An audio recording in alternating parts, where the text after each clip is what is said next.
Buongiorno para lovers, bienvenidos a No me esta peli, el canal de los cinéfagos.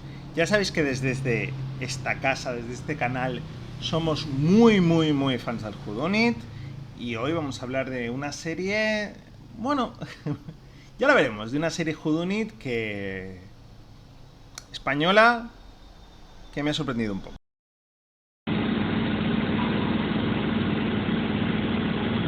Antes de nada, lo más importante, yo creo que antes de empezar a analizar la serie en sí, yo creo que hay que hablar del gran elefante en la habitación.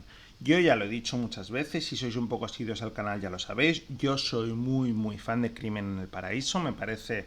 Soy muy fan en general de lo que ahora llaman el Whodunit Kotsi, el Kotsi Whodunit o series Whodunit que no son nada escabrosas, que no son nada, de hecho todo lo contrario, ¿no?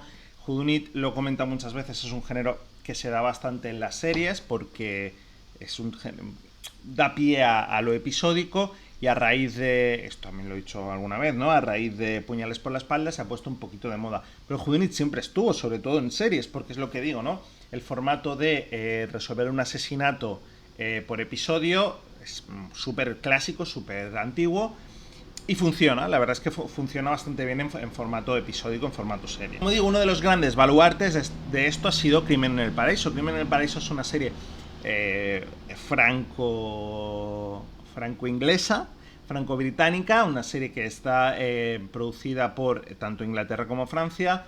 Ya he hablado de ella, yo creo que todos la conocéis, y es una serie que ha funcionado muy bien. Ha funcionado tan bien que tiene un spin-off y tiene varias series parecidas, podríamos decir, ¿no? Y una de ellas es esta, Una vida menos en Canarias.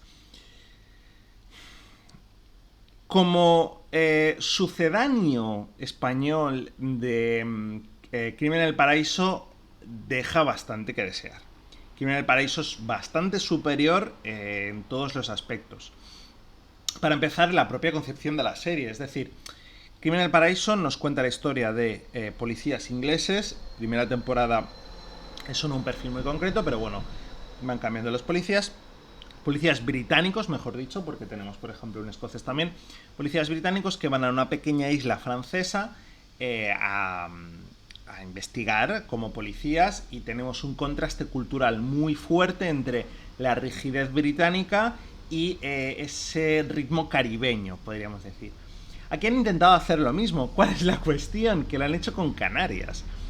Entonces tenemos a un policía que es Richard Poole, porque es bastante...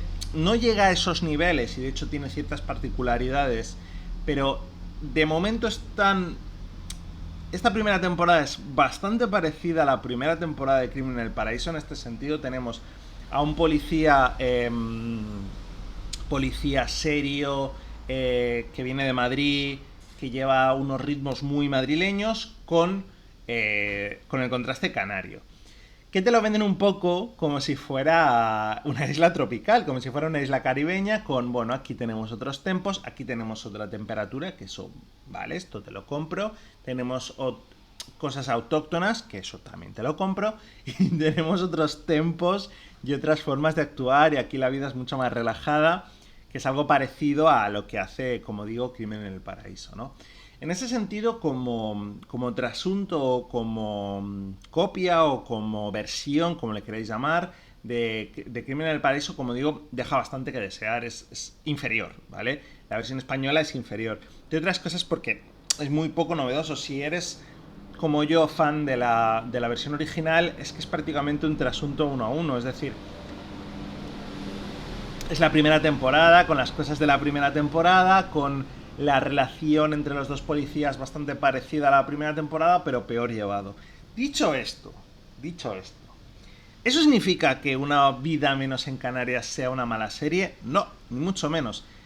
Está muy bien, o sea, quiero decir, tenéis que entender también lo que pretende este tipo de series, lo que pretenden este tipo de Whodunit Kotsi o de series Whodunit algo más relajadas, algo más distendidas, episódicas, que buscan eso, buscan pasar una hora, buscan entretener. El hilo conductor normalmente no es como en otras series, que el hilo conductor es un caso más grande y como por ejemplo pasaba, sí que es verdad que en Castle había una subtrama muy importante de la relación entre ellos dos, una relación amorosa, o por ejemplo en El Mentalista también había una subtrama muy importante de relación entre los dos protagonistas, pero al final el hilo conductor era un caso mayor, ¿no? En Castle teníamos por un lado el asesinato de la madre de la investigadora, no recuerdo el nombre, en El Mentalista teníamos toda la subtrama del asesino en serie que había asesinado a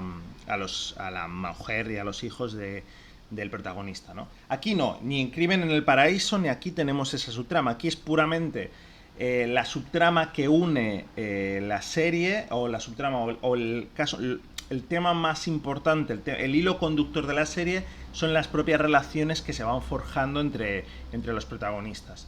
Y aquí han intentado hacer lo mismo. Sí que es verdad que tenemos un hilo conductor común, que en este caso es la mafia irlandesa, por algún motivo, que no sé cuál es.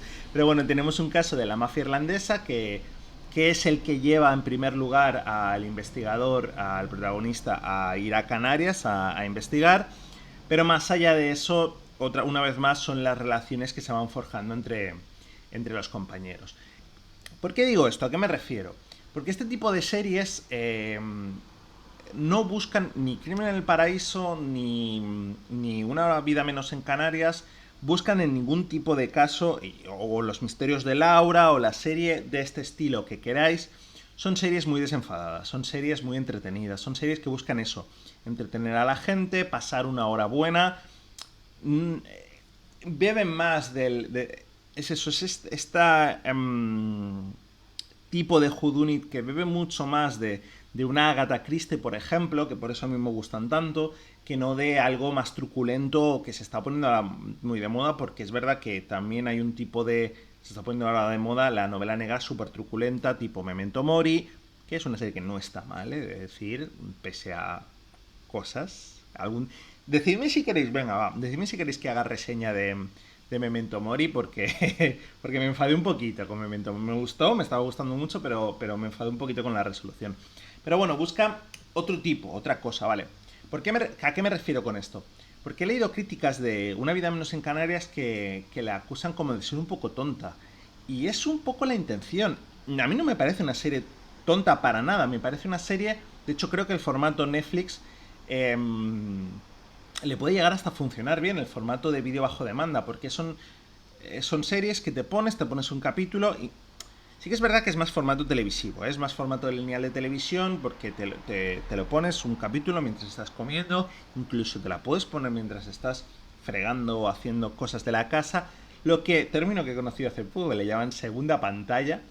Te la pones de fondo, no requiere un nivel de atención súper importante, porque no son casos excesivamente complejos, ni tienen un hilo en común entre ellos, y de hecho es lo más antiguo de una serie episódica, me puedo perder un episodio, que esto ha pasado con los culebrones y ha pasado con muchas series, me puedo perder un episodio y no pasa nada. Y una serie así, joder, yo creo que se valora mucho, porque estamos perdiendo en pos de películas alargadas 10 horas o series que son súper intensas y una serie desenfadada, una serie alegre, una serie para ponerte y pasar un buen rato, que es lo que es, son series para ponerte y pasarte un buen rato, joder, se disfrutan mucho y a mí personalmente me ha parecido un soplo de aire refrescante. Ya digo, inferior a lo que copia o a lo que versiona, porque no sé hasta qué punto es un remake, remake como tal, o es una inspiración, pero bueno, sé que en Antena 3 no funciona excesivamente bien. Yo creo que gracias a Netflix le van a dar una segunda vida, porque este tipo de series, es lo que digo, sobre todo en verano y en plataformas, funcionan bastante bien y se agradecen. Y es verdad que a lo mejor en el formato vídeo bajo demanda no le favorece mucho tener... o sea, no le favorece mucho el consumirla, porque yo, por ejemplo, me la acabé prácticamente en una tarde. Al final son 6 capítulos, creo que son 6 capítulos de media hora, son prácticamente 3 horas, es como verte una peli. Pero, en definitiva, es una serie que bueno, que se disfruta y que se pasa bien. El componente whodunit existe, está ahí, es interesante, no hay ningún caso que fuera excesivamente complejo de resolución, no hay ningún caso que sea excesivamente patillero, que ya sabéis que yo esto como fan del Whodunit lo agradezco mucho, es decir, todos los casos eran resolubles con la propia información que te dan en la serie. Esto es un detalle muy importante y esto es un detalle que yo valoro mucho. Sí que es cierto que a lo mejor no son casos de una complejidad extrema, pero bueno, están bien, son lo suficientemente interesantes y hay algunos que el último capítulo, por ejemplo, me pareció bastante interesante y me pareció, bueno, un buen capítulo, me pareció un buen misterio, un buen whodunit, amén de otros casos, ¿no? Que me parecieron eso, me parecen buenas resoluciones y buenos whodunits en general. Como whodunit me funciona, como serie de personajes a lo mejor no tanto, los personajes flaquean un poco, la pareja protagonista es Ginés Carvajal es el mejor punto de la serie, para mí es el mayor punto de la serie, pero como ya pasa en Crimen en el Paraíso en general, los investigadores suelen ser el aspecto fuerte de la serie porque entre otras cosas es el contraste. Al final es una serie, tanto Crimen en el Paraíso como esta son son series que llevan a otra cosa que también ha funcionado siempre, que es el pez fuera del agua, ¿no? En este caso, en vez de llevar a una persona desenfadada a un mundo muy rígido, llevan a una persona muy rígida a un mundo desenfadado. Y son cosas que funcionan, han funcionado siempre y van a funcionar. Y esto, si le añadimos un elemento whodunit y además a un policía brillante, pues funciona mucho, es lo que digo. ¿Es la versión descafeinada de Crimen en el Paraíso? Sí. ¿Es por ello una mala serie? No, ni mucho menos, ya os digo. No entro mucho más en spoilers, yo es una recomendación que os hago para el verano. Si tenéis Netflix os la veis, creo que también deben estar también en una 3-player premium, porque como digo es una serie de Antena 3. Dadle un tiento, dadle una vuelta, decidme qué os ha parecido, sobre todo vedla porque quiero que haya segunda temporada, porque es lo que digo, series así se agradecen mucho y nos vemos en la próxima.